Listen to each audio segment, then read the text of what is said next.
If I have spoken wrongly, testify to the wrong.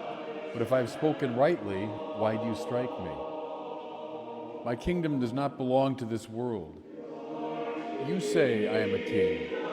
For this I was born, and for this I came into the world, to testify to the truth. Everyone who belongs to the truth listens to my voice.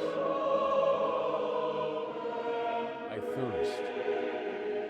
It is finished.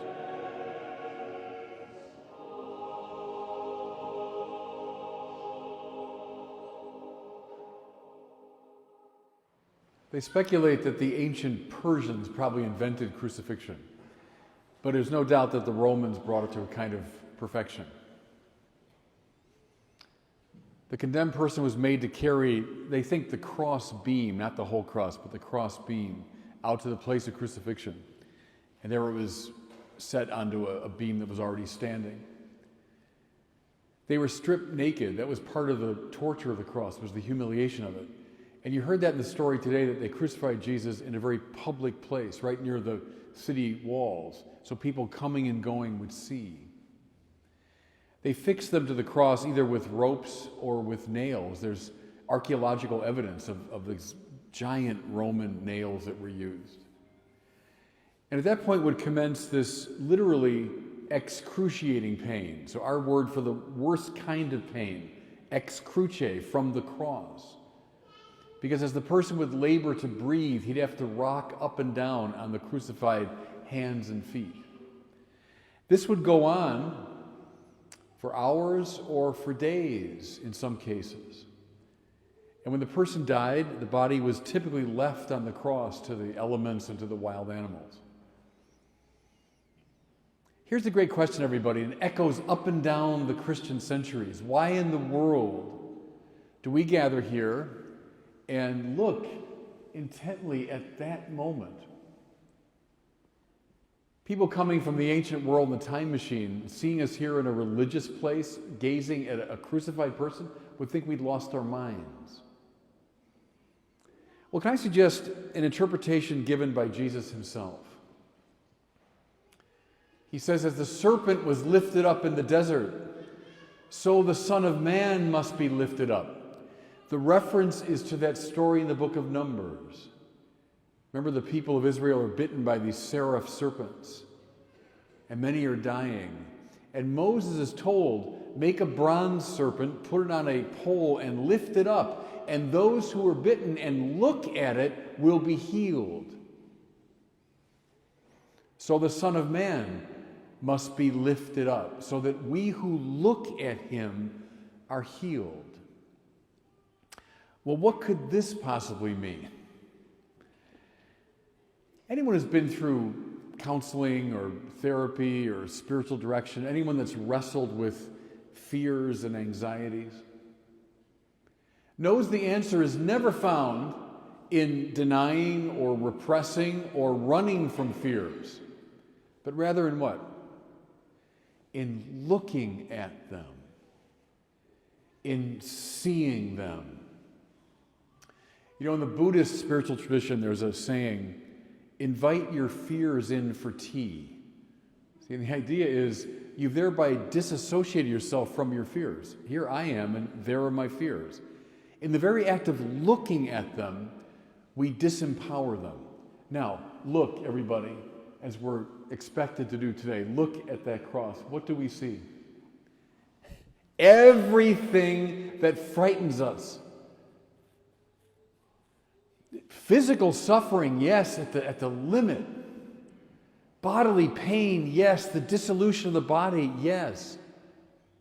But more than that, humiliation, as I said, false accusation, the effects of cruelty and hatred and institutional injustice. Didn't we just hear that in the Passion narrative? And then death itself, which overwhelms him on that cross. Everything that frightens us, we see in that cross. So we look at it. As the serpent was lifted up in the desert, so the Son of Man is lifted up. But let's keep looking. let's keep thinking more deeply. Not only is there this kind of psychological liberation in looking at our fears, facing them, but what else do we see in that cross?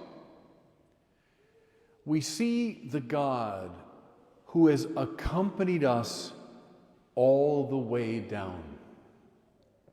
Paul says to the Philippians, though he, Jesus, in the form of God, he did not deem equality with God a thing to be grasped, but rather he emptied himself and took the form of a slave, being born in the likeness of men.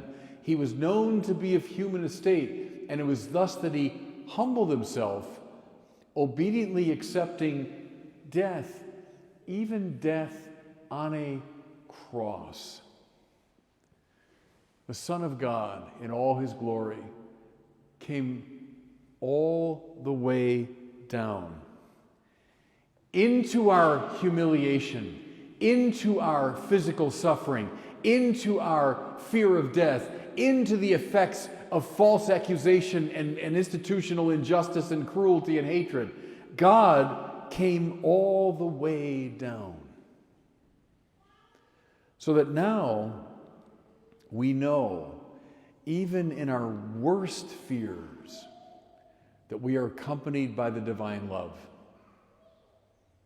Do you see how in the early days of the church, and it's marvelous as you come across it in the New Testament, they held that up, which was meant to terrify the world. That's how Rome maintained its power, by terrifying the world with that cross. The first Christians held it up as a kind of taunt. You think that scares us? We can look right at it because we know the love of God is more powerful than anything the world can throw at us. See, everybody, that's why they began to use language like redemption, liberation, salvation in connection to that cross. We've been bought back like those who've been enslaved. They've paid the ransom for us. We've been saved, that means healed, by the power of that cross.